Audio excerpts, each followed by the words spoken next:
Hello everyone, सबसे पहले तो आप सभी लोगों का स्वागत है हमारे इस प्यारे से खूबसूरत से चैनल में। तो फटाफट आप लोग अपना पेन कॉपी निकाल लीजिए, क्योंकि आज से हम लोग स्टार्ट करेंगे ऑन डिमांड फिजिकल साइंस का सबसे बेहतरीन खूबसूरत सा चैप्टर, जिसका नाम है गैसों का गुण, यानी कि लेसन 2। एक बार ध्यान से सुन लीजिए, जैसे जैसे मैं पढ़ा रहा हूँ उस तरह से यदि आप लोग पढ़ते जाइएगा तो मेरे को एकदम उम्मीद है कि बोर्ड में आने वाला एक भी क्वेश्चन इस चैप्टर से आप लोगों का छूटेगा नहीं। आई बात समझ में ना? तो चलिए स्टार्ट करते हैं। तो चैप्टर का नाम है गैसों का गुण। गैसों का गुण यानी कि इस चैप्टर में हम लोग को गैसों के गुण के बारे में पढ़ना है। तो बहुत आसान सा चैप्टर है। बहुत सारे अलग अलग तरह के वैज्ञानिक आएंगे इस चैप्टर में, जिनमें से आएंगे बॉयल, जिनमें से आएंगे चार्ल्स, जिनमें से आएंगे एवोगैड्रो वगैरह। ये सब वैज्ञानिक जो इस चैप्टर में आने वाले हैं। तो गैसों के गुण क्या है, तो देखिए ध्यान से। गैसों में दो तरह का गुण पाया जाता है। गैसों में दो तरह का गुण पाया जाता है। एक होता है प्रसारणशीलता, प्रसारणशीलता, और एक पाया जाता है संकुचनशीलता। संकुचनशीलता। गैसों में दो तरह के गुण पाए जाते हैं। एक पाया जाता है प्रसारणशीलता और एक पाया जाता है संकुचनशीलता। प्रसारणशीलता, ये जब गैस का आयतन फैलता है, जब गैस फैलता है तो उसको क्या बोलते हैं? प्रसारणशीलता। और जब गैस सिमटता है, संकुचित होता है, तो उसको क्या बोलते हैं? संकुचनशीलता। तो गैस के आयतन में गैस के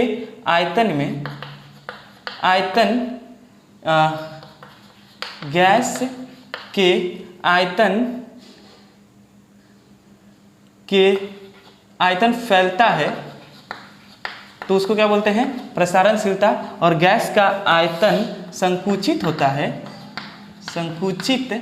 उसको क्या बोलते हैं? संकुचनशीलता।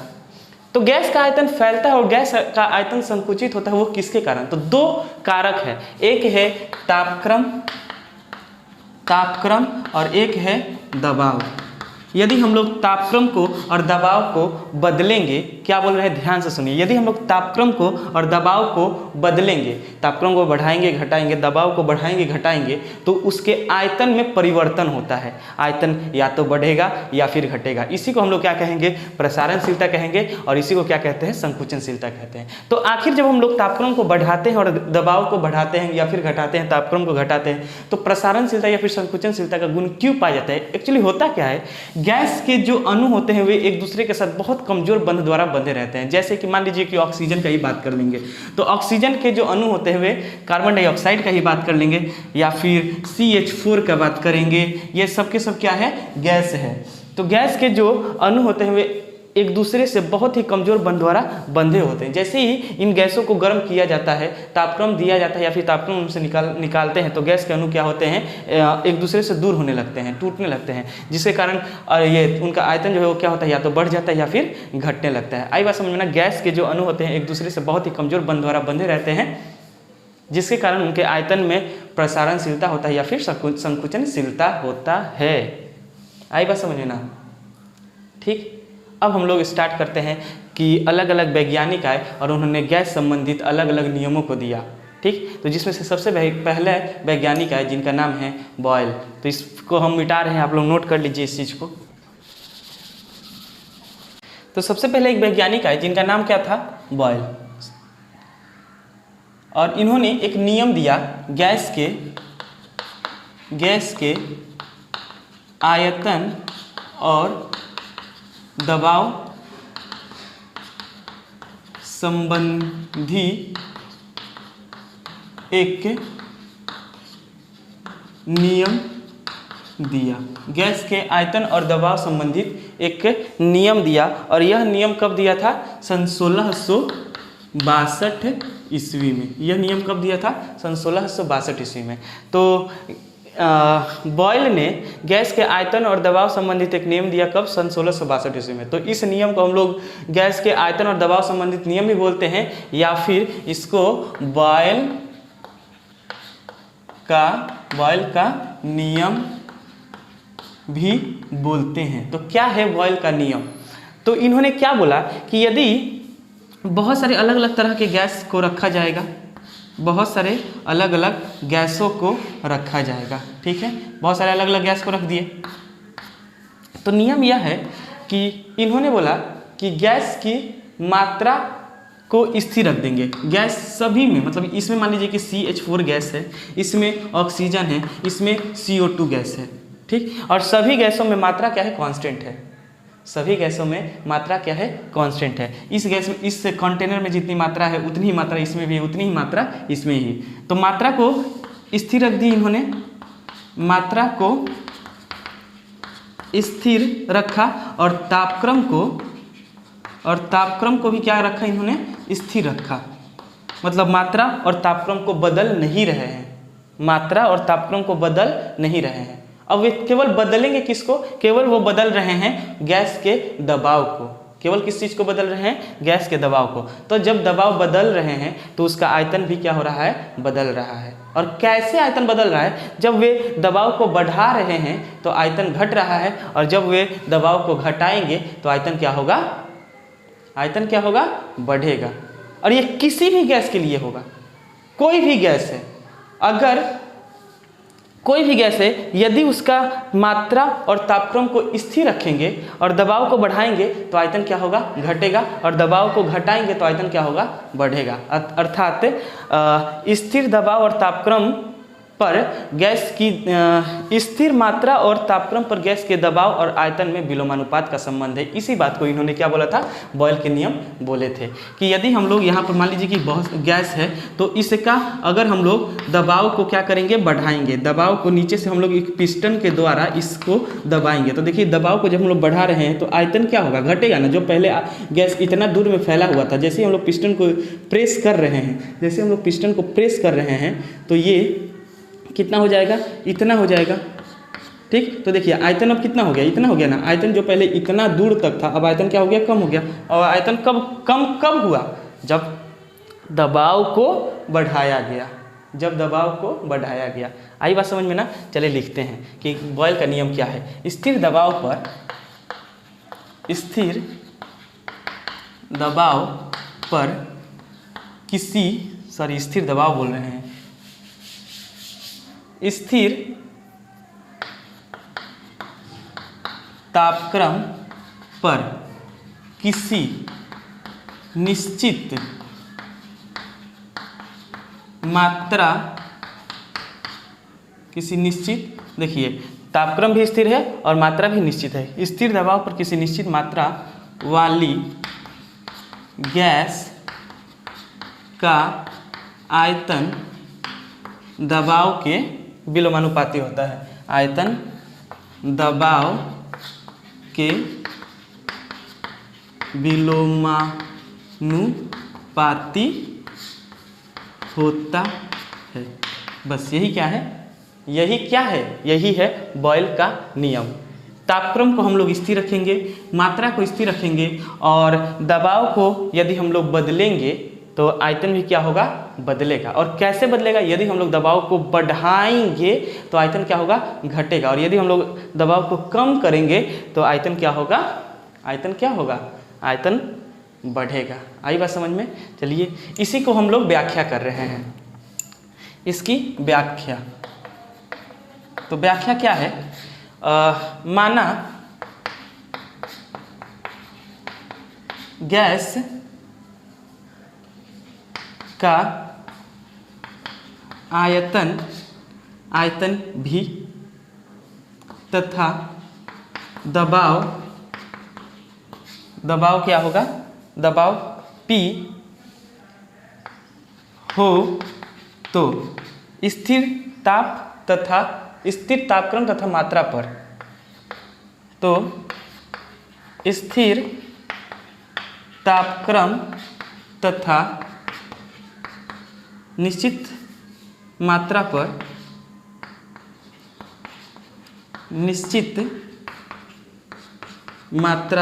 पर किसी गैस का मात्रा पर गैस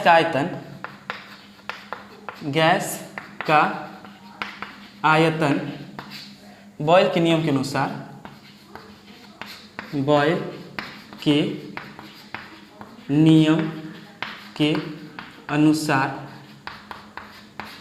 क्या होगा? V is directly proportional to 1/p। यही ना बोल रहे हैं कि आयतन जो है वो विलोमानुपात होगा किसके, दबाव के। आयतन जो है वो विलोमानुपात होगा किसके, दबाव के। अगर हम लोग 1/p लिख रहे हैं तो विलोमानुपात, रेसिप्रोकल। आई बात समझ में ना। आयतन जो होगा वो विलोमानुपात होगा किसके, 1/p के। अब अपने को पता है कि जब प्रोपोर्शनलिटी का साइन हटता है तो इक्वल टू देकर एक कांस्टेंट आता है, यही ना। तो हम लोग भी इसको हटाएंगे, इक्वल टू देकर एक कांस्टेंट आएंगे और क्या आ जाएगा, 1/p। क्या होगा, 1/p। अब इस p को इससे मल्टीप्लाई कर देंगे तो पी भी इक्वल टू क्या हो जाएगा, कांस्टेंट। पी भी इक्वल टू क्या हो जाएगा, कांस्टेंट। ये है एक गैस के लिए। ये किस गैस के लिए है, एक। मान लीजिए कि हम लोग बात कर रहे हैं CH4 का ही, तो CH4, अच्छा यहाँ पर क्या स्थिर है, यहाँ अच्छा, इसमें ये जो है विलोमानुपात होगा किसके, सीधे ये जो है डायरेक्टली प्रोपोर्शनल है 1/p के, विलोमानुपात होगा p के। कब, जब मात्रा तथा तापक्रम स्थिर होगा, स्थिर है। यहाँ मात्रा और तापक्रम क्या है, स्थिर है। और ये जो के लिए है, ये के क्या है, के स्थिरांक है। यहाँ के स्थिरांक है, यहाँ के क्या है, स्थिरांक है। और पी भी इक्वल टू क्या आया, के आया। कहने का मतलब क्या है, यदि हम लोग एक गैस लिए हैं, पी भी इक्वल टू के, कहने का मतलब क्या है, कहने का मतलब यह है कि यदि हम लोग एक गैस लिए हैं और इस गैस की मात्रा P है और इसका आयतन भी है, इन दोनों का गुना करेंगे तो जो वैल्यू आएगा, इन दोनों का गुना करेंगे तो जो वैल्यू आएगा, वही वैल्यू अगर दूसरे गैस के दबाव और दूसरे गैस के आयतन का गुना करने पर आएगा, वही वैल्यू अन्य गैस के दबाव और अन्य गैस के आयतन का गुना करने पर आएगा। मान लीजिए कि इस गैस का दबाव P1, इसका दबाव V1, तो P1 इंटू V1 जो आएगा वही P2 इंटू V2 आएगा, वही P3 इंटू V3 आएगा। यही बोलना चाहते हैं कौन, बॉयल जी। यही कौन बोलना चाहते हैं, बॉयल जी। आई बात समझ में ना। इस चीज़ को मिटा रहे हैं हम, इसके बाद लिखते हैं। इसके बाद है, ठीक है, स्थिर तापक्रम पर, स्थिर तापक्रम पर इसी तापक्रम पर गैसों का दबाव P1, P2, P3 तथा आयतन V1, V2, V3 ... हो, तो हम लोग क्या लिख सकते हैं, P1 V1 बराबर होगा P2 V2 बराबर होगा P3 V3 के, ऐसे ... बहुत सारी जितनी गैसें आएगी उसका दबाव और आयतन को गुना करेंगे तो हमेशा वैल्यू क्या आएगा, एक कांस्टेंट वैल्यू आएगा जो कभी बदलेगा नहीं। हर एक गैस के लिए दबाव और आयतन का गुणनफल हमेशा क्या होता है, कांस्टेंट होता है। लेकिन कब, जब गैस की मात्रा स्थिर है, जब गैस का तापक्रम स्थिर है, तभी ये पॉसिबल है। ठीक, जब हम लोग गैस के दबाव और आयतन को गुना करेंगे तो जो वैल्यू आएगा वही दूसरे गैस के दबाव और आयतन को गुना करने पर वैल्यू आएगा, वही तीसरे गैस के दबाव और आयतन को गुना करने पर वैल्यू आएगा। आई बात समझ में ना। यहाँ से हम लोग बॉयल का नियम का ये भी लिख सकते हैं, क्या लिख सकते हैं, स्थिर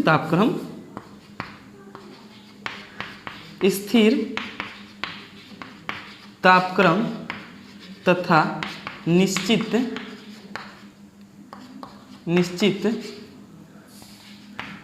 मात्रा वाली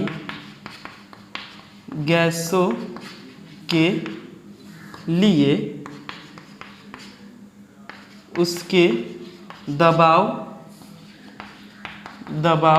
और आयतन का गुणनफल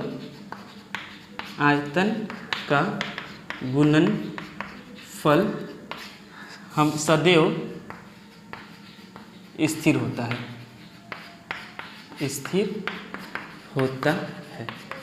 आई समझ में। ये हुआ हम लोगों का बॉयल का नियम।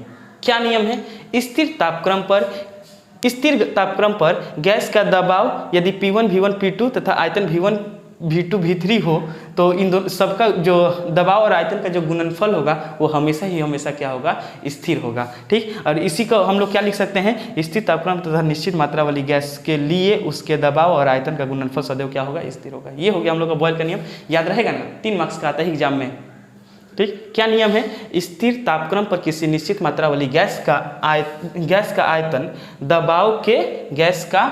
आयतन दबाव के विलोमानुपाती होता है। और व्याख्या, माना गैस का आयतन भी तथा दबाव P हो तो स्थिर तापक्रम तथा निश्चित मात्रा पर मात्रा वाली गैस के लिए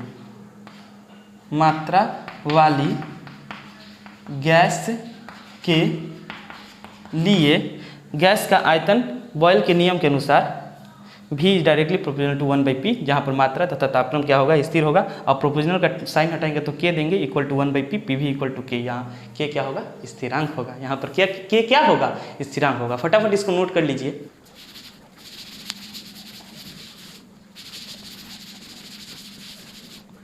इसके बाद एग्जाम में क्वेश्चन आता है, और वो क्वेश्चन क्या है कि यदि हम लोग किसी साइकिल के ट्यूब या फिर बलून में हवा भरते हैं तो दबाव के साथ साथ उसका आयतन भी बढ़ता है। ऐसा होता है, सही। यदि हम लोग किसी बलून में हवा को भरेंगे, किसी बलून में हम लोग क्या करेंगे, हवा भरेंगे, प्रेशर देंगे, फू मारेंगे। ठीक, तो हवा भरते हैं तो उसके दबाव के साथ साथ उसका आयतन भी बढ़ता है। जो बलून पहले इतना था, हवा भरने के बाद उसका आयतन भी क्या हो रहा है, बढ़ रहा है। दबाव के साथ साथ आयतन भी क्या हो रहा है, बढ़ रहा है। क्या ये बॉयल के नियम का उल्लंघन है? ये क्वेश्चन आता है एग्जाम में। क्वेश्चन लिख रहे हैं कि यदि किसी बलून या साइकिल के ट्यूब में हवा भरने पर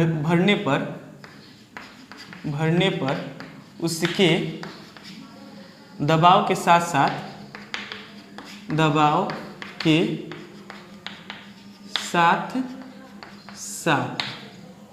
है। क्या यह बॉयल के नियम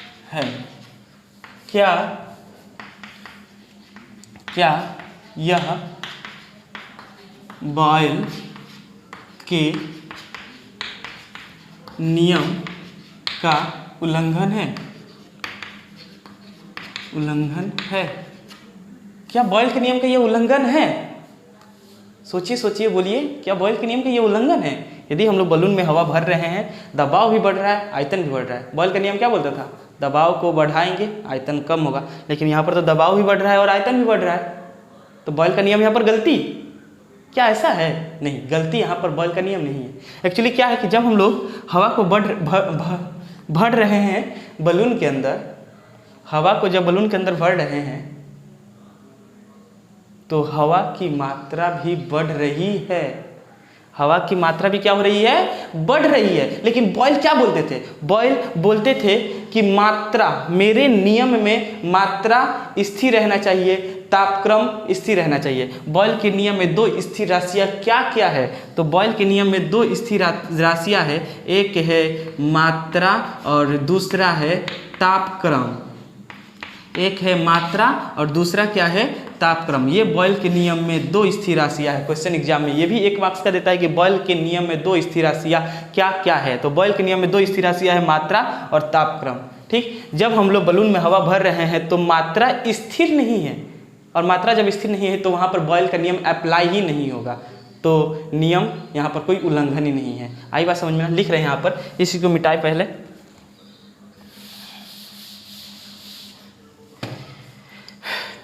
आंसर क्या होगा? आंसर नहीं, यहाँ बॉयल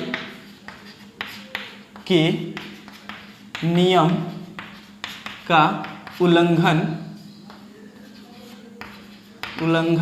नहीं हो रहा है, उल्लंघन नहीं हो रहा है, क्योंकि बॉयल के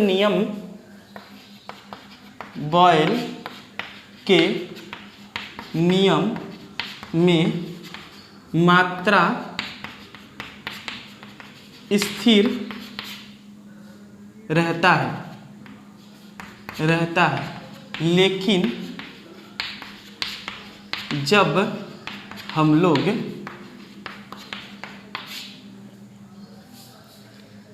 लोग बलून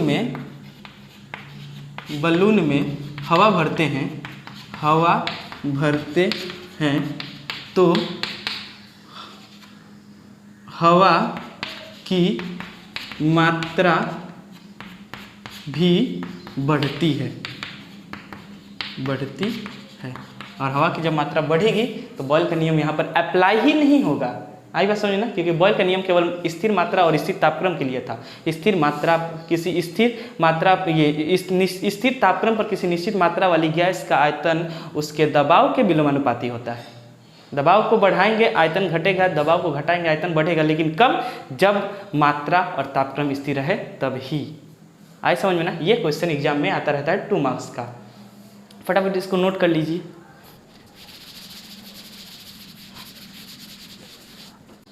अब आयतन और दबाव संबंधित कुछ न्यूमेरिकल है, चलिए उस न्यूमेरिकल को करते हैं।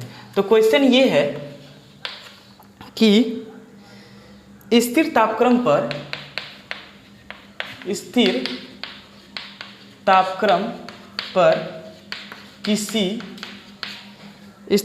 पर किसी निश्चित द्रव्यमान वाली गैस का आयतन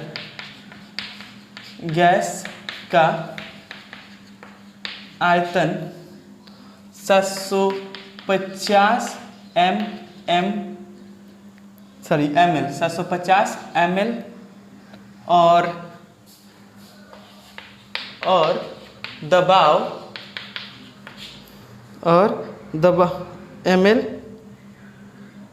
गैस का आयतन और दबाव 80 सेंटीमीटर ऑफ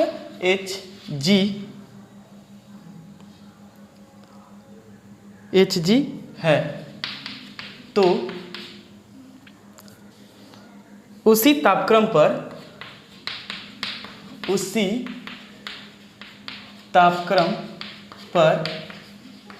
गैस का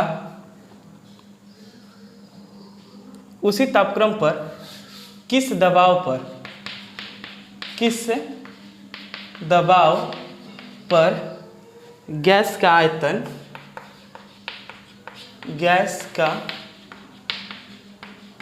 आयतन 1000 ml होगा। ये क्वेश्चन है। क्वेश्चन समझ में आया? अरे यार, स्थिर तापक्रम पर किसी निश्चित द्रव्यमान वाली गैस का आयतन 750 ml है और दबाव 80 सेंटीमीटर ऑफ Hg है, पारे के स्तंभ के बराबर। तो उसी तापक्रम पर किस दबाव पर गैस का आयतन 1000 ml होगा। क्वेश्चन क्या पूछा गया है? किस दबाव पर आयतन जो है वो इतना हो जाएगा। तो देखिए, फिजिकल साइंस का न्यूमेरिकल जो है वो बहुत आसान होता है। केवल हम लोगों को क्या फॉर्मूला याद रहना चाहिए। फॉर्मूला याद रहेगा तो आसानी से हम लोग न्यूमेरिकल जो है बना पाएंगे। तो न्यूमेरिकल बनाने के पहले जो भी डाटा दिया रहता है उस डाटा को पहले लिख लीजिए। न्यूमेरिकल बनाने में काफ़ी ज़्यादा आसान होगा। चलिए लिखते हैं हम लोग। दिया गया है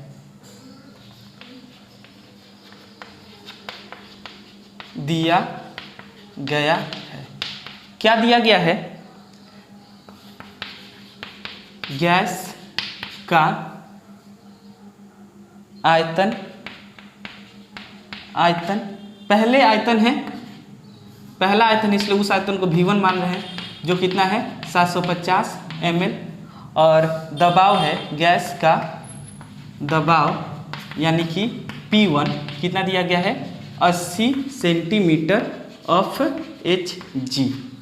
ठीक, फिर उसी तापक्रम को नहीं बदल रहे हैं, तापक्रम स्थिर रख रहे हैं, जो पहले तापक्रम था वही तापक्रम पर। गैस का दबाव क्या होगा, यानी कि P2 क्या होगा जब आयतन V2, आयतन यानी कि V2 कितना हो जाएगा, 1000 ml हो जाएगा। आए समझ में? गैस का आयतन क्या होगा जब, गैस का दबाव क्या होगा जब आयतन 1000 ml हो जाएगा। चलिए सॉल्व करते हैं। तो इसको सॉल्व करने के लिए हम लोग गैस के नियम से जो फार्मूला मिला था उस फार्मूले के पास जाते हैं। और हम लोगों को क्या फार्मूला मिला था, हम लोगों को मिला था P1 V1 equal to P2 V2 equal to P3 V3 equal to P4 V4, ये होता है। तो हम लोग अप्लाई करेंगे, हम लोग क्या अप्लाई करेंगे, हम लोग जानते हैं, हम लोग जानते हैं, क्या जानते हैं, P1 V1 बराबर होगा P2 V2 के। ठीक, अब अपने को क्या पूछा गया है, P2 पूछा गया है, और जो जो वैल्यू हम लोग को पता है उस वैल्यू को पुट कर दे। तो चलिए, हम लोगों को पता है P1 कितना है, 750, हम लोगों को पता है, सॉरी, P1 कितना है 80, V1 कितना है 750 इक्वल टू P2 कितना है, P2 ही तो पूछा है, और V2 कितना है 1000 ml। अब P2 का वैल्यू निकालना है तो 1000 को बराबर को उधर भेजना पड़ेगा, बराबर की इधर पहले से ही 80 इंटू 750 से इसको लिख दिए, बट्टे में 1000। अब इसको सॉल्व करते हैं, ये जीरो कटा, ये जीरो कटा, और कटाए, और कटाते हैं 5 से, 5 दूनी 10, इसको 5 से कटाएंगे तो 15 5 75, 2 एकम 2, 2 चौके 8, यानी कि P2 कितना आया, P2 आया है 15 चौके 60। और P2 का यूनिट क्या था, देखिए यहाँ पर P1 का यूनिट क्या है, सेंटीमीटर ऑफ Hg, तो यहाँ पर भी हम लोग क्या लिखेंगे, सेंटीमीटर ऑफ Hg। ये हम लोग का आया क्या, दबाव। जब आयतन 1000 ml होगा तो दबाव कितना होगा, 60 सेंटीमीटर ऑफ Hg, 60 सेंटीमीटर पारे के स्तंभ के बराबर। फटाफट इसको नोट कर लीजिए। नेक्स्ट क्वेश्चन क्या है, तो नेक्स्ट क्वेश्चन है निश्चित तापक्रम पर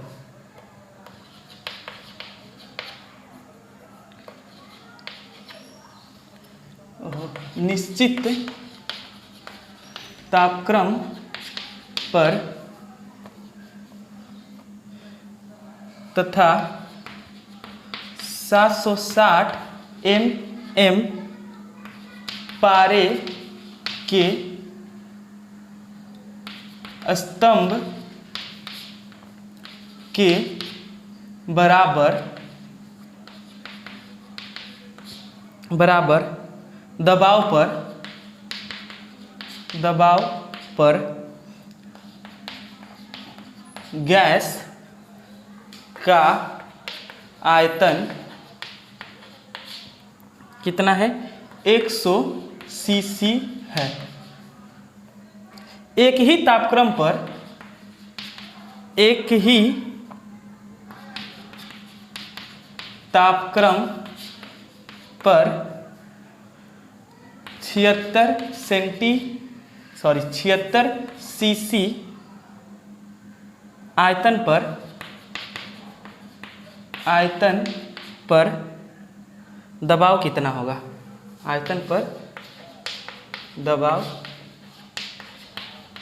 कितना होगा। आई बात समझ में ना, ये पूछा गया कि दबाव कितना होगा। निकालते हैं, पहले आप लोग निकालिए फिर मैं निकालता हूँ। पहले जो जो दिया गया है उसको लिख लीजिए। ठीक, अब मैं बता रहा हूँ और आप लोग इसको पोज कर पहले बनाने की कोशिश करिए, अगर नहीं आ रहा है तो फिर देखिए। आई बात समझ में ना, चलिए बनाते हैं। तो दिया गया है, क्या दिया गया है, निश्चित तापक्रम पर तथा 760 mm पारे के स्तंभ के बराबर दबाव पर, यानी कि जो 760 mm है, 760 mm पारे के स्तंभ के, पारे के स्तंभ है, तो 760 mm पारे के स्तंभ का जो होता है वो दबाव होता है। हमेशा दबाव का जो यूनिट होगा वो सेंटीमीटर पारे के स्तंभ के बराबर, मिलीमीटर पारे के स्तंभ के बराबर, इस तरह से दबाव रहेगा। आई बात समझ में ना। तो पहले दबाव दिया गया है, जो पहला दिया रहेगा दबाव वो P1, पहले दबाव कितना दिया गया है 760 mm पारे ऑफ Hg मतलब पारा, ये दबाव है। और आयतन कितना है 100 cc। फिर बोला गया है कि उसी तापक्रम पर यदि आयतन 76 सेंटीमीटर हो जाए, यानी कि V2 यदि हो जाए 76 cc, तो P2 दबाव कितना होगा। फिर से हम लोग वही वाला फॉर्मूला अप्लाई करेंगे। हम लोग जानते हैं P1 V1 बराबर P2 V2। P1 का वैल्यू कितना है 760, V1 का वैल्यू कितना है 100 इक्वल टू P2 का वैल्यू कितना है, सॉरी P2 ही तो पूछा गया है, और V2 का वैल्यू कितना है, गलती कर दिए, V2 का वैल्यू कितना है 76। अब P2 का वैल्यू हम लोग को निकालना है तो 76 को बराबर को उधर भेजना पड़ेगा। 76 इधर गुना में है, बराबर को उधर जाएगा तो किस में बदल जाएगा, भाग में। 760, 76 एकम 76, 76 दहा में 760 कितना आया 1000। P2 1000 क्या दबाव है ना, दबाव का इकाई क्या था, मिलीमीटर ऑफ Hg, तो हम लोग भी लिखेंगे क्या mm ऑफ Hg। ये हुआ हम लोग का दबाव। इसके बाद नेक्स्ट क्वेश्चन है, इसको पहले मिटा दे। सब बहुत इंपॉर्टेंट क्वेश्चन जो बोर्ड में आया हुआ है वही सब क्वेश्चन को करवा रहे हैं।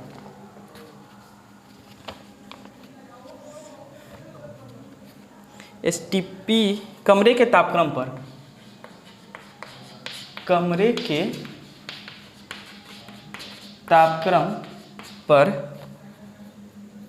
कमरे के तापक्रम पर दिए गए गैस की मात्रा,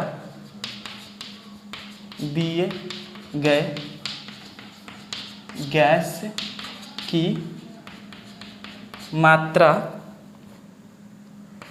पर आयतन 1 लीटर है, 1 लीटर, तथा दबाव 76 सेंटीमीटर है। उसी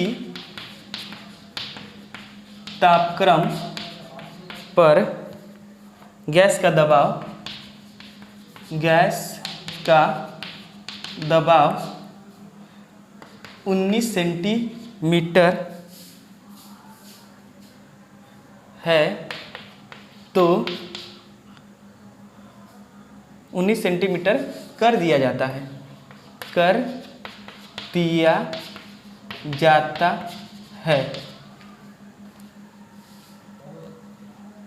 तो गैस के आयतन कितना होगा, तो गैस का आयतन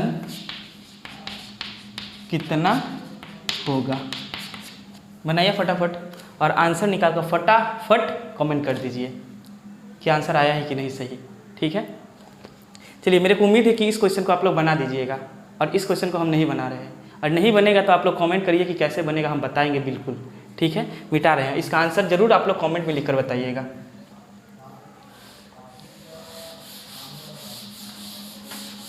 नेक्स्ट क्वेश्चन, तो क्वेश्चन ये है, STP पर किसी गैस का आयतन 1 लीटर है, 1 लीटर है।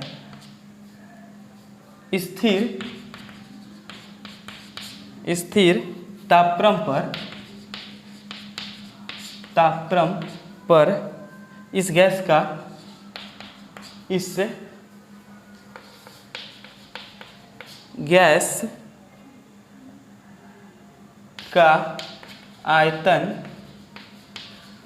आयतन 4 लीटर कर देने पर, 4 लीटर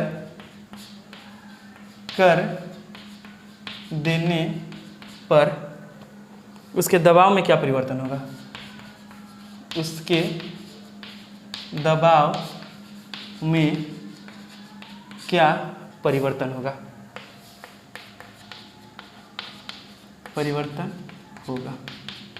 ठीक, क्वेश्चन क्या है, उसके दबाव में क्या परिवर्तन होगा।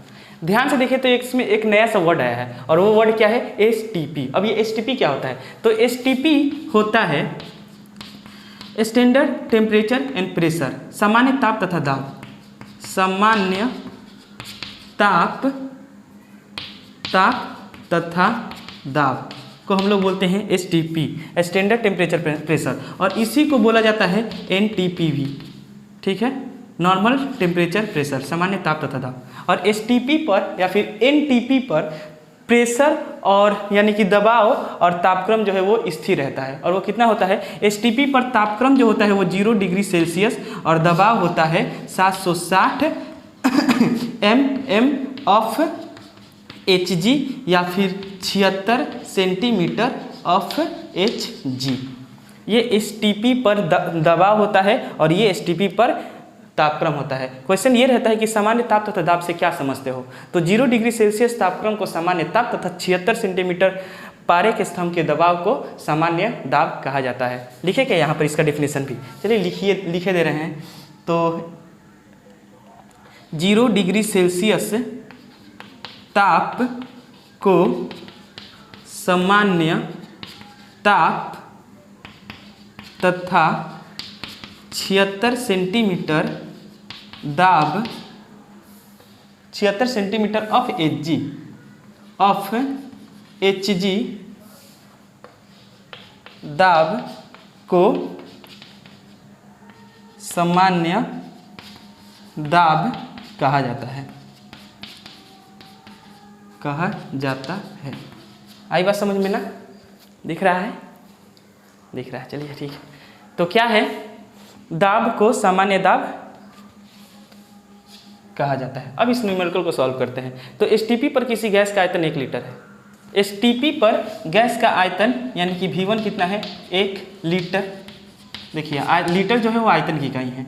तो तापक्रम, तो स्थिर तापक्रम पर इस गैस का आयतन यदि 4 लीटर कर दिया जाए तो गैस का दबाव क्या होगा। अच्छा, STP पर दबाव कितना होता है, अभी आप लोगों को बताए हैं कि STP पर जो दबाव होता है वो 76 सेंटीमीटर या फिर 760 मिलीमीटर। आप लोग कुछ भी लीजिए, कोई फर्क नहीं पड़ता, 76 भी लीजिएगा, 76 सेंटीमीटर भी लीजिएगा तो वही होगा, आंसर आएगा। और 760 mm लीजिएगा तभी भी वही आंसर होगा। चलिए हम ले रहे हैं, हम इसको ले रहे हैं, मतलब P1 को ले रहे हैं 76 सेंटीमीटर ऑफ Hg। V1 पता चल गया, P1 पता चल गया। अब यहाँ पर लिख रहे हैं हम P2, क्या कि P2 पूछा गया है, अगर आयतन को हम लोग V2 को 4 लीटर कर देंगे तो P2 कितना होगा, देने पर उसके दबाव में क्या परिवर्तन होगा, दबाव में क्या परिवर्तन होगा, ये पूछा गया है। इस चीज़ को हम मिटा रहे हैं। मेरे को उम्मीद है कि आप लोग इस सब चीज़ को लिख लिए होंगे। चलिए ठीक, बढ़िया। तो हम लोग जानते हैं P1 V1 बराबर P2 V2। P1 का वैल्यू कितना है, तो P1 का वैल्यू है 76 इंटू V1 का वैल्यू कितना है 1, P2 का वैल्यू है पूछा गया है और V2 का वैल्यू 4, यानी कि P2 बराबर कितना हो गया 76 इंटू 1, और ये इधर गुना में है, बराबर किधर आएगा तो भाग में, 4 एकम 4, और इसको कटाई क्या किससे 19 से, यानी कि P2 कितना आ गया 19। हम लोग P क्या लिए थे सेंटीमीटर ना, तो P2 भी क्या आएगा सेंटीमीटर ऑफ Hg। आए समझ में ना। अब चेंजमेंट कितना आएगा, चेंजमेंट निकालते हैं कि क्या चेंज आया है। तो पहले दबाव 76 था, अब दबाव P2 19 सेंटीमीटर ऑफ Hg हो गया। तो दबाव में परिवर्तन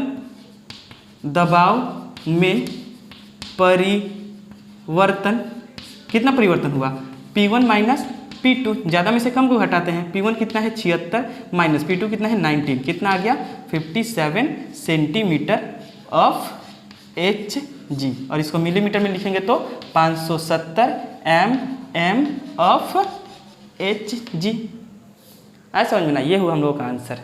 फटाफट इसको नोट कर लीजिए, नेक्स्ट सम की तरफ बढ़ते हैं हम लोग। इसके बाद इस टॉपिक का लास्ट न्यूमेरिकल करवा रहे हैं, न्यूमेरिकल नहीं करवा रहे हैं, इसको आप लोग खुद करिएगा और इसके आंसर को कमेंट बॉक्स में लिखिएगा। बस मैं क्वेश्चन दे रहा हूँ। तो क्वेश्चन ये है, बहुत ही इंपॉर्टेंट क्वेश्चन, अक्सर एग्जाम में आता है। कमरे के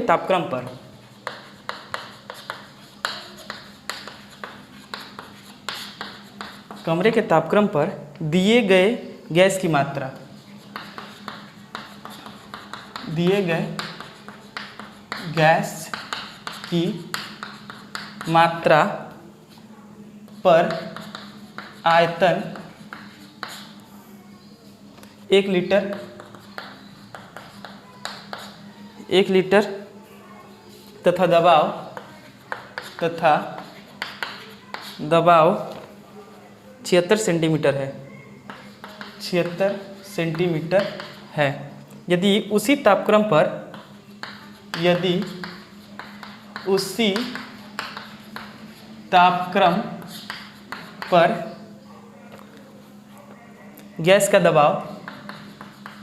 गैस का दबाव 90 सेंटीमीटर कर दिया जाए, 90 सेंटीमीटर कर दिया जाए तो गैस का आयतन कितना होगा। तो इसके बाद का जो सम है वो यह है, एक गैस का आयतन 80 सेंटीमीटर पारे के स्तंभ पर 300 सीसी है। इस तापक्रम पर 76 सेंटीमीटर पारे के स्तंभ पर गैस का आयतन कितना होगा। मेरे को बताइए कि 80 सेंटीमीटर पारे के स्तंभ पर ये क्या है, 80 सेंटीमीटर पारे के स्तंभ पर जो दिया गया वो क्या है, और गैस का जो आयतन है वो क्या है। क्या 80 सेंटीमीटर गैस का आयतन है? नहीं, आयतन हमेशा लीटर में होता है, सीसी में होता है। आई बात समझ में ना। तो 80 सेंटीमीटर कतई आयतन नहीं हो सकता। तो क्या है आखिर ये 80 सेंटीमीटर। तो देखिए ध्यान से बोला गया है 80 सेंटीमीटर पारे के स्तंभ के बराबर। आप लोगों को पहले ही बोल दिए थे कि दबाव जो है वो हमेशा सेंटीमीटर पारे के स्तंभ के बराबर या फिर मिलीमीटर पारे के स्तंभ के बराबर या फिर एटीएम वगैरह ये सब क्या होते हैं, दबाव होते हैं। तो 38 सेंटीमीटर पारे के स्तंभ पर ये क्या है, दबाव है।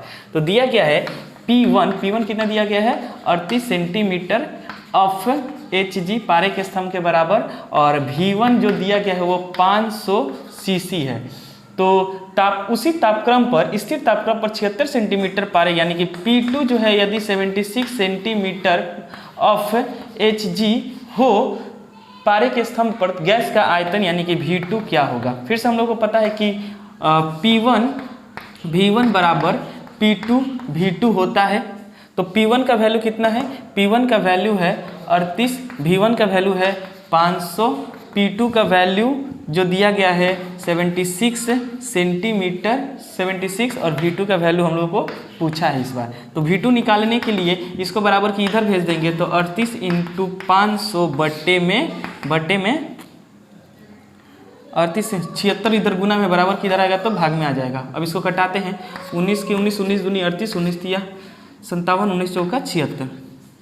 अब इसको कटाते हैं, 2 एकम 2, 2 दूनी 4, इसको कटेंगे 2 एकम 2, इसको ये कटेगा 250 बार में, यानी कि V2 आ गया कितना 250। यूनिट क्या देंगे, देखिए इसका यूनिट जो है सीसी है, तो इसका भी यूनिट क्या होगा, सीसी ही होगा।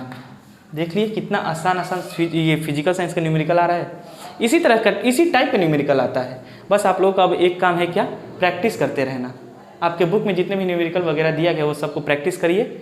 अदर बुक भी रहता है, एवीटीए वगैरह रहता है, उन सब के सभी बॉयल के नियम के अनुसार जितने भी न्यूमेरिकल वगैरह उन सबको प्रैक्टिस करिए। इसके बाद हम लोग करते हैं इसका ग्राफ। बॉयल के नियम में 3 ग्राफ है, ठीक। बॉयल के नियम से ग्राफ, तो 3 ग्राफ अपने को पढ़ना है। वो 3 ग्राफ क्या है, एक पढ़ना है हम लोग को P वर्सेस V ग्राफ, एक पढ़ना है दूसरा P वर्सेस 1/V ग्राफ, और तीसरा हम लोगों को पढ़ना है PV वर्सेस P ग्राफ, यानी कि ये P वर्सेस PV ग्राफ। ये 3 ग्राफ हम लोगों को पढ़ना है इस बॉयल के नियम में। तो 3 ग्राफ जो पढ़ेंगे, मतलब यदि हम लोग दबाव को x एक्सिस और आयतन को y एक्सिस में रखेंगे, ग्राफ में प्लॉट करेंगे, तो हम लोग का जो रेखा होगा वो किस तरह का आएगा और वो रेखा क्या प्रदर्शित करेगा।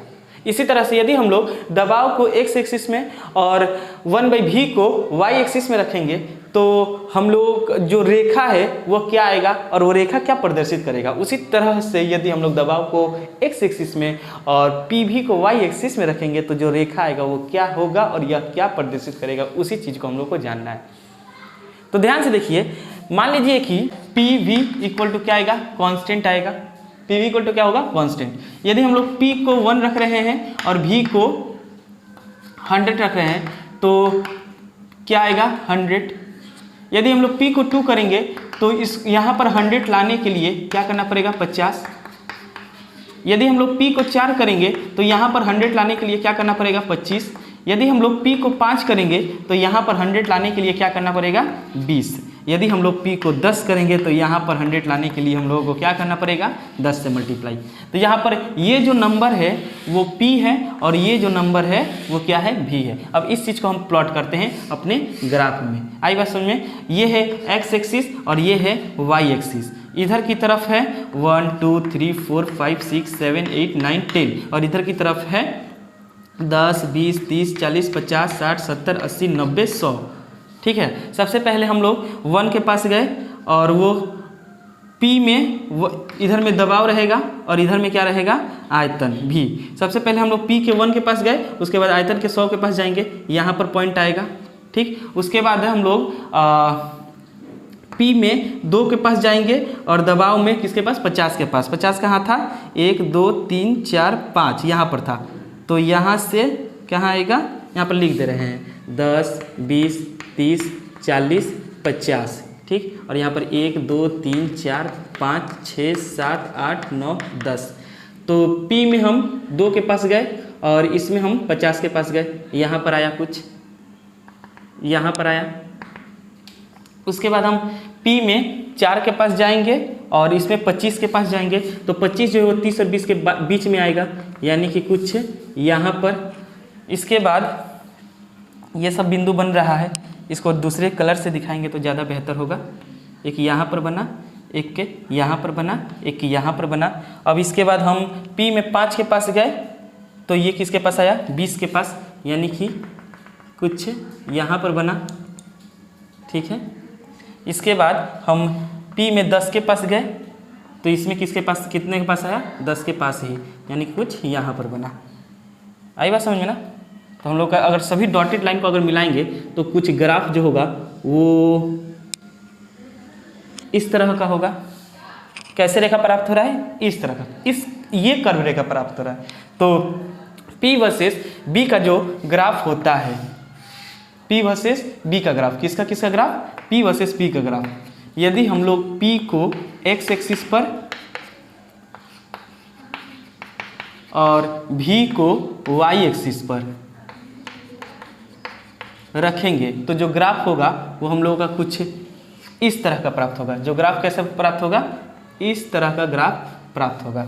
आई बात समझ में ना।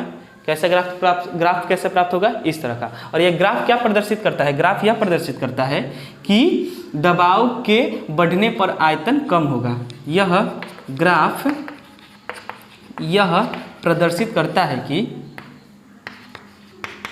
सिद्ध करता है कि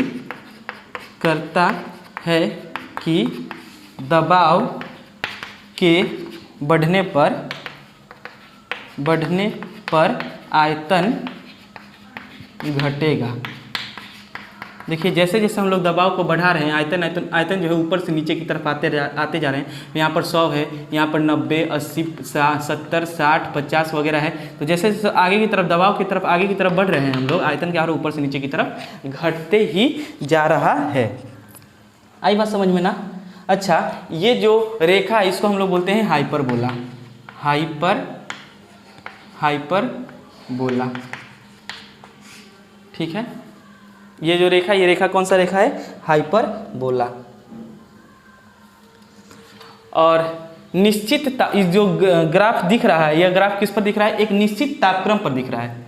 ठीक है। तो ये जो रेखा प्राप्त होगा, इस रेखा को हम लोग बोलेंगे आइसोथर्म। क्या बोलेंगे,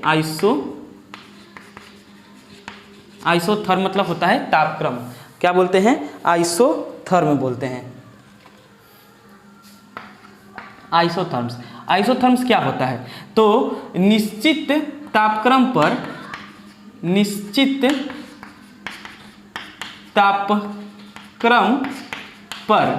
यदि दबाव को x तथा आयतन को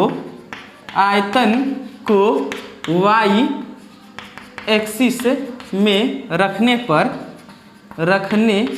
पर जो रेखा प्राप्त होता है, रेखा प्राप्त होता है उसे क्या कहते हैं? उसे आइसोथर्म कहते हैं, थर्म्स कहते हैं। याद रहेगा आइसोथर्म्स किसे कहते हैं? स्थिर निश्चित तापक्रम पर यदि दबाव को x एक्सिस पर तथा आयतन को y एक्सिस पर रखने पर जो रेखा प्राप्त होता है उस रेखा को हम लोग क्या कहते हैं? आइसोथर्म कहते हैं। आइसोथर्म कहने का मतलब दबाव तापक्रम जो है वो निश्चित रहेगा। इस रेखा को क्या बोलेंगे? आइसोथर्म बोलेंगे। याद रहेगा? याद रहेगा, बिल्कुल, बहुत बढ़िया। इसके बाद हम लोग ग्राफ आया, दूसरा नंबर ग्राफ, जो कि हम यहाँ पर पुट कर रहे हैं। तो दूसरा नंबर ग्राफ क्या है? यदि हम लोग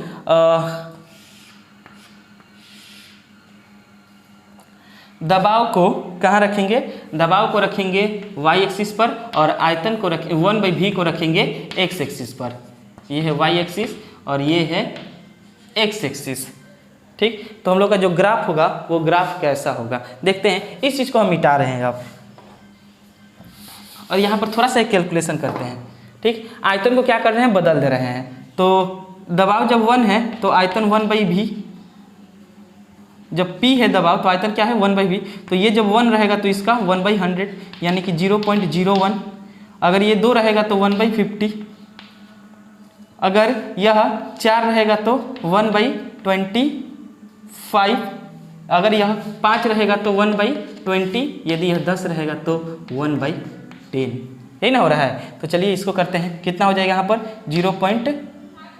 0.02, यहाँ पर 0.04, यहाँ पर 0.05, यहाँ पर 0.10 यानी कि 0.1। ठीक, अब इसको पुट करते हैं। इधर में क्या है? 1 2 3 4 5 6 7 और इधर की तरफ क्या है? 0.01, इधर की तरफ 0.02, इधर की तरफ 0.04, यहाँ पर 0.05 और ऊपर में 0.10। आए समझ में ना? अब हम पुट कर रहे हैं। तो सबसे पहले यदि हम लोग 1 के पास जाएंगे तो 0.01 आएगा। सबसे पहले किसके पास जाएंगे? 1 के पास, तो 0.01। उसके बाद जब हम 2 के पास जाएंगे तो 0.02। इसके बाद हम जब 3 के पास जाएंगे तो 4 के पास जाएंगे तो 0.0, यहाँ पर लिख दे रहे हैं नंबर 1 2 3 4 5 6 7। 1 के पास गए 0.01, 2 के पास गए 2 के पास गए 0.02, 3 के पास जाएंगे 3 के पास नहीं 4 के पास जाएंगे 0.04। ये ना होगा 0.04। यहाँ पर 5 के पास जाएंगे 0.05। ये सब रेखा आते जा रहा है। ठीक, और अगर हम लोग 10 के पास जाएंगे तो 0.0 ये आ रहा है। ठीक है, यहाँ पर एक आया, यहाँ पर एक आया, यहाँ पर एक आया, यहाँ पर एक आया और यहाँ पर एक आया। और इन सभी रेखा को जब हम लोग मिलाएंगे तो जो कुछ रेखा होगा वह यह प्राप्त होगा। मतलब सभी जो है इसी लाइन पर मिलेगा। एक सीधी सरल रेखा प्राप्त होगी। कैसी रेखा प्राप्त होगी? एक सीधी सरल रेखा प्राप्त होगी। कब? जब हम लोग दबाव को रखेंगे x एक्सिस पर और 1/v को रखेंगे y एक्सिस पर। ठीक है, दबाव को रखेंगे x एक्सिस पर और 1/v को कहाँ रखेंगे? y एक्सिस पर। आई बात समझ में ना? चलिए, बहुत बढ़िया। रेखा जो होगा कैसा होगा? सीधी सरल रेखा होगा। सीधी सरल रेखा होगा। ठीक, अब हम लोग आते हैं। अच्छा, ये भी क्या प्रदर्शित करता है? यह प्रदर्शित करता है कि दबाव और आयतन एक दूसरे के विलोमानुपाती है। पाती है। अगर P बढ़ रहा है तो 1/v बढ़ रहा है, यानी कि v जो है वो कम हो रहा है। अगर P बढ़ रहा है तो 1/v बढ़ रहा है, यानी कि v क्या है? v जो है वो कम है। इसके बाद हम लोग तीसरे में आते हैं। और तीसरा क्या अपना ग्राफ क्या था? तीसरा जो ग्राफ था वह यह है।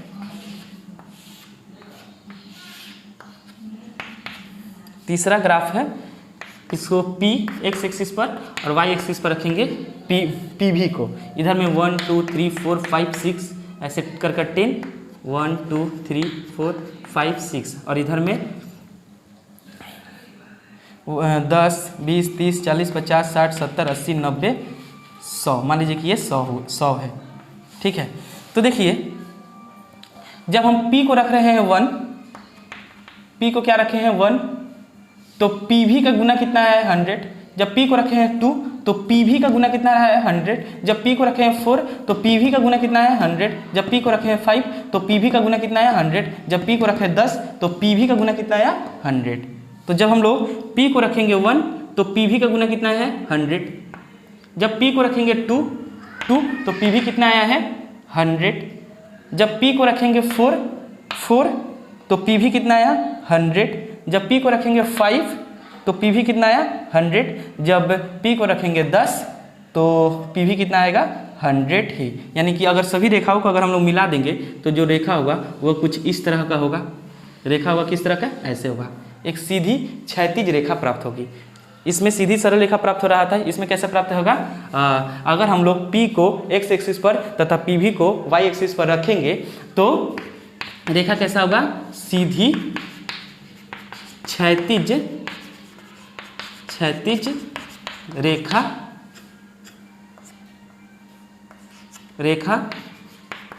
प्राप्त होगी। कैसी रेखा प्राप्त होगी, सीधी क्षैतिज रेखा प्राप्त होगी। और यह ग्राफ क्या बताएगा, यह ग्राफ यह बताएगा कि pv का गुना हमेशा स्थिर रहेगा। यह ग्राफ बताएगा कि pv का गुणनफल सदैव स्थिर होगा,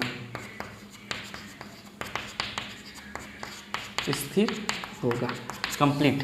ये 3 ग्राफ है, आप लोग एकदम अच्छे से कर लीजिए। क्वेश्चन इस तरह से रहता है एग्जाम में कि p वर्सेस v ग्राफ कैसा होता है, तो इस तरह का बनाना पड़ेगा। ये सब नहीं दिखाना है, ये सब तो आप लोगों को बता रहे हैं कि कैसे बन रहा है। केवल आप क्वेश्चन ये रहेगा कि p वर्सेस v ग्राफ अंकित कीजिए। तो कैसा, बस इस तरह का लाइन और p वर्सेस v ग्राफ हो गया, जहाँ पर ये p होगा और ये होगा v। और लिख देना पड़ेगा कि यदि हम लोग p को x एक्सिस पर तथा v को y एक्सिस पर रखेंगे तो रेखा रेखा जो होगा वो हाइपरबोलिक होगी, और उस रेखा को बोलेंगे क्या, आइसोथर्म। अगर क्वेश्चन ये रहेगा कि p वर्सेस 1/v का ग्राफ अंकित कीजिए, तो आप लोग को ये वाला ग्राफ अंकित करना पड़ेगा। केवल कैसे करिएगा, ऐसे और इस तरह का लाइन को टान दीजिएगा। ये हो गया क्या, p वर्सेस 1/v। और p वर्सेस v का ग्राफ क्या होगा, कुछ इस तरह का। खत्म, आई बात समझना। तो ये हुआ हम लोगों का बॉयल का नियम। इसके बाद के वीडियो में हम लोग पढ़ेंगे चार्ल्स का नियम। तब तक के लिए आप लोग अच्छे से पढ़ते रहिए। अभी के लिए फिलहाल bye, all the very best.